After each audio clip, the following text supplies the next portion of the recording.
Hello student, मी direct chapter 1 नंतर chapter 3 start करत आहे. चॅप्टर 2 घेणार नाही. पहिले चॅप्टर 3 बघून घेऊया आणि त्यानंतर चॅप्टर 2 शिकवणार. ओके, तर चॅप्टर 2 आपण हा चॅप्टर झाल्यावर लगेच घेऊया, कारण तो 9th मध्ये जॉमेट्रीचा पार्ट येतो. हा सगळा अल्जेब्राचा येतो, तर सोबत सोबत तुम्हाला समजायला सोपी जाईल. मधातच ते डायग्राम आल्या तर तुम्ही डिफिकल्ट जाईल तुम्हाला, म्हणून मी जे सारखेवाले आहे ते सोबत घेत आहे आणि जे डायग्रामवाले आहे ते नंतर घेत आहे. तर 1 नंतर त्याला सारखा तिसरा आहे तर 3rd घेत आहे. ठीक आहे, नंबर्सवरचा आहे. आणि मग डायग्रामवाला चॅप्टर 2 चॅप्टर 3च्या नंतर. तर हा चॅप्टर काय आहे? Indices and cube root. आता इंडायसेस अँड क्यूब रूट मधला क्यूब रूट जरी तुम्हाला माहित नसेल, इंडायसेस शब्द तुमचा झालेला आहे 7वीत, हो ना. लॉज बघितले होते तुम्ही, रूल्स ऑफ इंडायसेस आठवतात का? एखाद दुसऱ्या स्टुडंटला आठवत असेल, बाकी सगळे तो विसरले. तर एक काम करते मी, डायरेक्ट चॅप्टर स्टार्ट नाही करत. पहिले जे 7व्या वर्गात तुम्ही इंडायसेस बघितलं होतं त्याची रिव्हिजन करूया. इंडायसेस कशाला म्हणतात बरं? लॉजही बघायच्या आधी मी बेसिक सांगून देते इंडायसेस काय असते. इंडायसेस काय असते? असा एक नंबर असतो, ठीक आहे, आणि त्याला पॉवर असते असा काहीतरी. कुठलाही नंबर इथे असेल, इथे असेल, याला काय म्हणत असता तुम्ही? बेस म्हणतात. हा जो आहे ना याला बेस म्हणतात, आणि हा जो वर आहे याला इंडेक्स म्हणतात. ते एक असेल तर इंडेक्स, असे खूप सारे असले तर त्याचं अनेक वचन आहे. एक असला तर इंडेक्स, जसे एक बेस आहे तर बेस, खूप सारे असले तर बेसेस एस लावता, तसं एक आहे तर इंडेक्स, असे खूप सारे पॉवर असले तर इंडायसेस म्हणतात. यालाच इंडेक्स म्हणतात, किंवा पॉवर हा शब्द आहे, किंवा याला एक्सपोनंट असाही शब्द आहे. ठीक आहे, तर हा बेस आणि हा त्याच्यावरती, त्याच्या बाजूला नाही आहे. असं आहे का 43? It is not 43, it is 4 raised to power 3. आणि याला कंबाईन, याला काय म्हणत असतो आपण?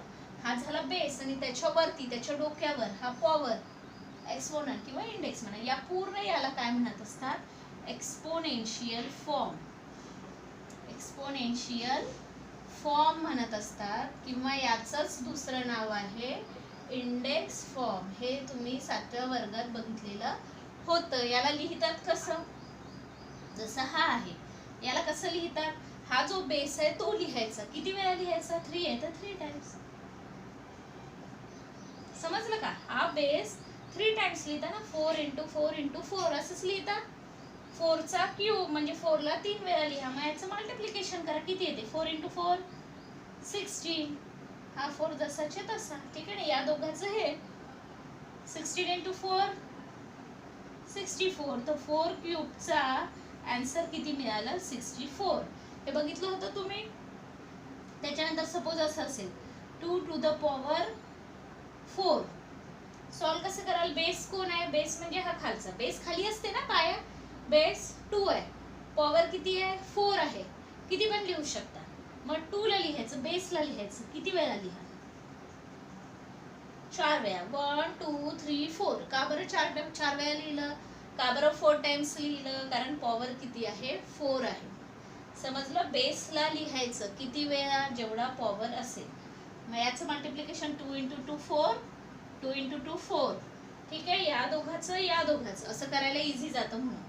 आणि 4 × 4 16. 4 × 4 8 नाही लिहायचं. 4 4 जा 16, 4 चूक 16. तर हे झालं याचं आन्सर.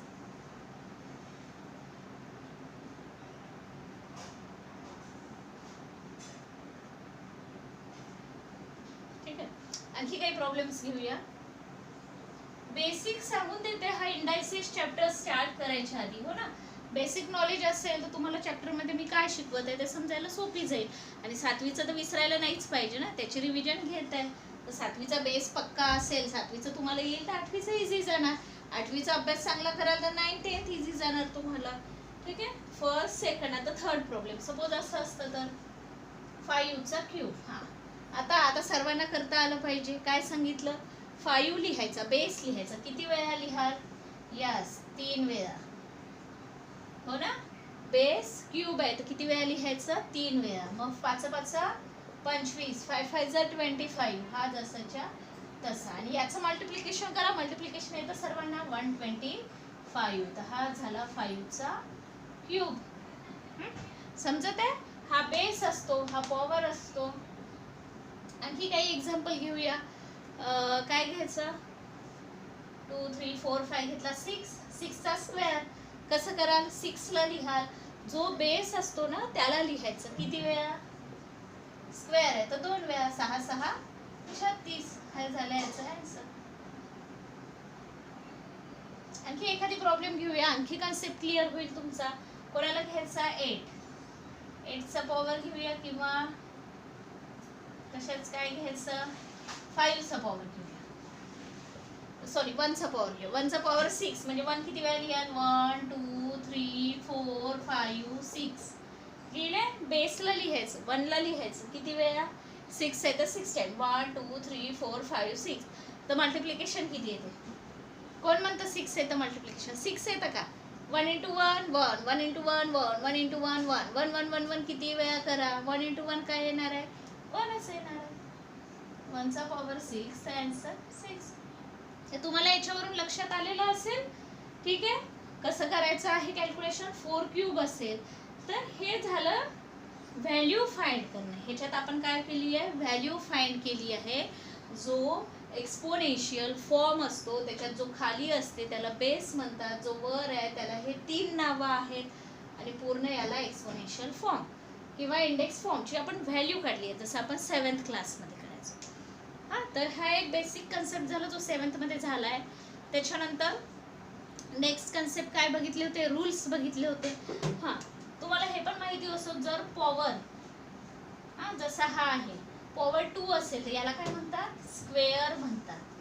ठीक आहे ना, या 2ला काय म्हणतात, स्क्वेअर म्हणतात. समजा याचा पॉवर 3 असेल तर याला काय म्हणतात, क्यूब. बाकी 4 5 असेल तर 4th पॉवर 5th पॉवर असंच म्हणतात, हो ना. 4 5 4 नंतर बाकी 4th पॉवर 5th पॉवर म्हणतात, 6 पॉवर 7 पॉवर 8 पॉवर.